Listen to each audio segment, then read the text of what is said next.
My girlfriend said, "You're everything," but her secret bank statements told me otherwise. Part 1. I stood frozen in front of the computer screen, staring at the bank statement that didn't belong to me. My fingers were still tingling from the shock of the discovery, and my heart was pounding in my chest. I didn't want to believe it. I really didn't. But the numbers were there in black and white. There were frequent transfers to a name I didn't recognize, followed by large withdrawals at places I knew she hadn't been. My stomach churned with a feeling I couldn't quite describe, something between disbelief and betrayal. I wanted to look away, to pretend like I hadn't seen it. But I couldn't. I had always trusted Emma. We'd been together for almost 2 years, and in that time, I thought I knew her better than anyone. She was the person I shared everything with, the one who made me feel like I was finally living a life that meant something. We talked about the future constantly, moving in together, traveling, even getting a dog. We made plans, big ones, small ones. In my mind, we were building something real, something that would last. But now this was threatening to unravel everything. I didn't know what to do with the information. I wasn't the type to snoop. I'd never gone through her phone or her personal things, but today something felt off. Emma had been distant lately, more so than usual. She'd been working late, going on errands that I never seemed to get details about. I tried to shake it off, telling myself I was just being paranoid. But when I saw the bank statements, when I saw how much money she'd been sending to some guy I'd never heard of, it felt like a slap to the face. I clicked back through the last few months of transactions. The same name popped up over and over again, and every time, my chest tightened. My mind raced with questions. Who was this guy? What was going on between them? And why was Emma hiding it from me? I tried to tell myself that there had to be an explanation. Maybe it was a mistake. Maybe I'd misunderstood. But the more I looked, the more certain I became that something wasn't right. I had to confront her. It was a Tuesday evening when I decided I couldn't wait any longer. Emma was supposed to be home by 6, but it was nearly 8, and I hadn't heard from her. I sat on the couch, staring at the bank statement that felt like it was burning a hole in my brain. The walls of our apartment felt like they were closing in on me. The same place that had once felt warm and safe now felt suffocating. When the door finally opened, I heard her voice before I saw her. "Hey, babe. Sorry I'm late. Work was." I stood up, the anger and confusion bubbling up inside me. "We need to talk." She froze mid-step, her eyes flicking to mine in confusion. "What's going on? Why do you look?" I cut her off, my voice louder than I intended. "Who is James?" Her face went pale, her lips parting like she was about to speak, but nothing came out. Her eyes darted to the floor, then back to me, guilt swimming in her expression. I swallowed hard, trying to control my shaking hands. "You've been sending him money for months, Emma. I saw the bank statements. I know you've been hiding something." She closed her eyes, taking a deep breath like she was trying to steady herself. But it didn't help. I saw the truth written all over her face. "It's not what you think," she said softly, her voice trembling. "It's complicated." "Complicated?" My words came out in a sharp, angry breath. "You've been hiding this from me. For how long, Emma? How long have you been lying to me?" "I didn't mean for things to get like this," she said, her voice cracking. She wiped her eyes quickly, though I could see the tear stains that had already started to form. "I never wanted to hurt you, Ben. You're everything to me. But I don't know how to explain this." "Then explain it," I demanded, my frustration mounting. My heart ached as I watched her struggle. But I couldn't feel sorry for her. Not right now. Not when I'd been lied to for so long. Emma stepped closer, reaching for my hand, but I pulled away, feeling a sick twist in my gut. She wasn't the person I thought she was.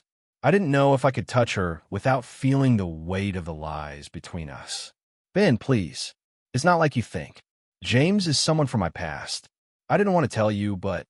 I cut her off again, my voice rising with disbelief. "So what? You've been paying him off, Emma? What's going on? Are you seeing him?" "No," she gasped, shaking her head vigorously. "No, it's not like that. James, he's my brother's best friend. I've known him since I was a kid. He's been going through some stuff, and I've been helping him out." She took a step closer, her hand reaching for me again. "Ben, Please just let me explain. I could see the hurt in her eyes, but I couldn't bring myself to let her off the hook so easily. You could have told me this, Emma. You could have told me any of this. But you didn't.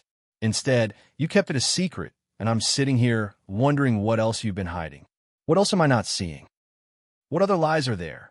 Her face twisted, her eyes welling up with tears. She looked like she was about to break down, but I didn't feel sorry for her. Not yet. I needed answers. I'm sorry, okay? I should have told you sooner. I didn't want you to think. To think what? That you were hiding something? Because that's exactly what you've been doing. I shook my head, trying to keep my voice even. I don't know what to believe anymore. Everything feels like a lie. I swear, Ben, she said, her voice barely above a whisper. It's not what you think. I love you. You're everything to me. Please don't do this. I stood there, staring at her, trying to make sense of the mess in front of me. But the more she spoke, the less I believed her. I wanted to. I really did. But everything I'd seen, everything I knew now, made it feel like we were two strangers standing in front of each other, not the people who had once promised to share a life together. I couldn't shake the feeling that something had changed. The trust was broken, and no matter what she said, I couldn't unsee the truth. I don't know what to do anymore, Emma, I finally said, my voice heavy with exhaustion. I don't know if I can keep doing this. She looked at me, pleading with her eyes. Ben, please, don't walk away from us. We can fix this. I promise. But something inside me was already pulling away. It wasn't just the money. It wasn't just the lies. It was everything. The distance that had slowly crept in, the secrets that had piled up, the feeling that I wasn't enough anymore. And in that moment, I realized that I wasn't sure if I wanted to fix this. I didn't know if I could. Part 2. I didn't sleep that night. How could I? Every time I closed my eyes, I saw Emma's face, the pleading look in her eyes, the way she told me she loved me, that she didn't want to lose me. But I couldn't shake the images from earlier.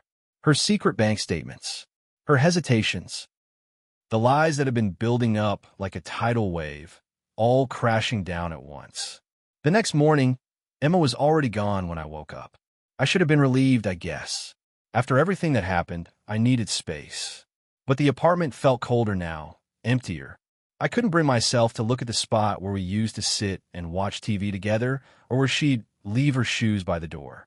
I felt like I was drowning in questions that had no answers. Was she telling the truth about James? Was he just a friend she'd been helping out? Or was there something more? I had no way of knowing. I had no way of trusting her anymore. I grabbed my phone and called my best friend, Jack. He'd known Emma from the start, but I didn't know if I was ready to talk to anyone about it. Jack had always been there for me, whether it was just talking sports or giving me advice about relationships. But now I wasn't sure what to say. What if he thought I was overreacting? What if he blamed me for not seeing the signs sooner? Yo, man, Jack answered on the second ring. You good? Not really, I muttered, sitting down on the couch, rubbing my hands over my face. I couldn't even bring myself to explain it all yet. It's Emma. Jack was quiet for a beat, probably waiting for me to elaborate. What happened? I think she's cheating on me, Jack, I said, the words feeling foreign on my tongue, even though I'd been repeating them in my head all night. I saw the bank statements, money going to some guy I don't know, and she's been acting weird, distant. I don't know what to think. There was a long pause, and then Jack sighed. Man, that's tough. I wish I could say I'm surprised, but I know how she's been. She's been pulling away for a while now. I've seen it. But, he hesitated. You should talk to her, figure out what's going on. But honestly, if what you're telling me is true, then that's a red flag. No doubt about it. I know, I said, feeling like my insides were being torn in half. I don't know if I can trust her anymore. I don't know if I even want to fix this. Jack was quiet for a moment, and I could hear him shifting on the other end of the line. Look, man, whatever happens, don't let her make you feel like you're in the wrong for wanting answers. You deserve the truth. If she can't give it to you, then maybe it's time to walk away. His words hung in the air between us. Maybe he was right. I didn't have to stay. I wasn't obligated to sacrifice my peace of mind, my dignity, just to make her feel better. But part of me still wanted to believe her. Part of me wanted to think that the woman I had loved, the woman who had said I was everything to her, wouldn't betray me like this. but I wasn't sure who she was anymore. The rest of the day was a blur. I kept checking my phone, expecting a message from Emma. I even tried calling her once, but she didn't answer. I thought about going over to her apartment, demanding an explanation face-to-face, but something held me back. I couldn't force her to tell me the truth. I couldn't make her love me again just by showing up at her door. Around noon, I decided to go to the park. I needed to get out of my head for a while, away from the constant swirl of thoughts, the paranoia, creeping in. The park was only a few blocks away, and walking through it usually calmed me down. The fresh air, the rustling trees. It all made me feel like I could breathe again. But as I walked along the path, my phone buzzed in my pocket. I pulled it out, expecting to see a message from Jack or maybe a random notification. Instead, it was from Emma. "Ben, can we talk? I know I messed up. Please, I need you to hear me out. I'm sorry for everything. I can't lose you." I stared at the message for a few moments, my mind racing. I wanted to be angry, to delete the message and move on, but I couldn't. I didn't know if it was weakness or just the last bit of hope left in me, but I replied, "Where are you?" Her reply came almost instantly. "I'm at my place. Please come over. We need to fix this." I stood there for a long time, the message still glowing on my screen. I didn't know if I was ready to face her. I didn't know if I was ready to hear more lies or half-truths. But I couldn't let her go without at least trying to understand what had happened. I couldn't keep running away from this. I arrived at her apartment an hour later. When I knocked, I could hear the sound of her footsteps approaching the door. She opened it, her eyes red from crying, her hands shaking slightly as she clutched the doorframe. "Ben," she said softly, "I didn't want you to find out like this." I didn't know how to respond. I wanted to yell, to demand to know why she didn't trust me enough to tell me the truth, but the words wouldn't come. Instead, I just looked at her, waiting for her to explain herself. She invited me inside, and we sat down on the couch. The silence was thick, and the space between us felt like it was growing by the second. Emma finally broke the silence, her voice barely above a whisper. "James is just a friend, okay? He's been going through a tough time. His parents passed away, and he had nowhere to turn. He didn't have anyone to help him." She took a shaky breath. "I've been helping him financially because he didn't have anyone else to turn to. I should have told you, but I didn't want you to think I was doing something wrong." "Why didn't you tell me, Emma?" I asked, my voice cracking slightly. "Why hide it from me? If you were really just helping him, why not just be upfront with me about it?" "I'm sorry. I didn't want you to feel like I was choosing him over you, and I didn't want to hurt you," she said, tears welling up again. "But I've never stopped loving you, Ben. Please, I swear it's not what it looks like." I stared at her, trying to figure out if I believed her. I wanted to. I wanted to believe that she was just trying to do the right thing, that everything she'd done was out of some misguided sense of charity. But I couldn't ignore the gnawing feeling in my gut that something more was going on. I stayed for a while longer, listening to her explanations and apologies, but in the back of my mind, I knew that I couldn't just forget about the lies. I couldn't ignore the fact that she had been hiding things from me, even if she swore it wasn't anything serious. Trust had been broken, and I didn't know if I could ever rebuild it. "I need time," I said finally, standing up. "I can't keep doing this. I need to figure out what's best for me." Her face crumpled, and she reached out to touch my arm, but I pulled away. "I don't know what the future holds, Emma, but right now, I can't be in a relationship like this." I walked out of her apartment that night feeling emptier than I had when I first walked in.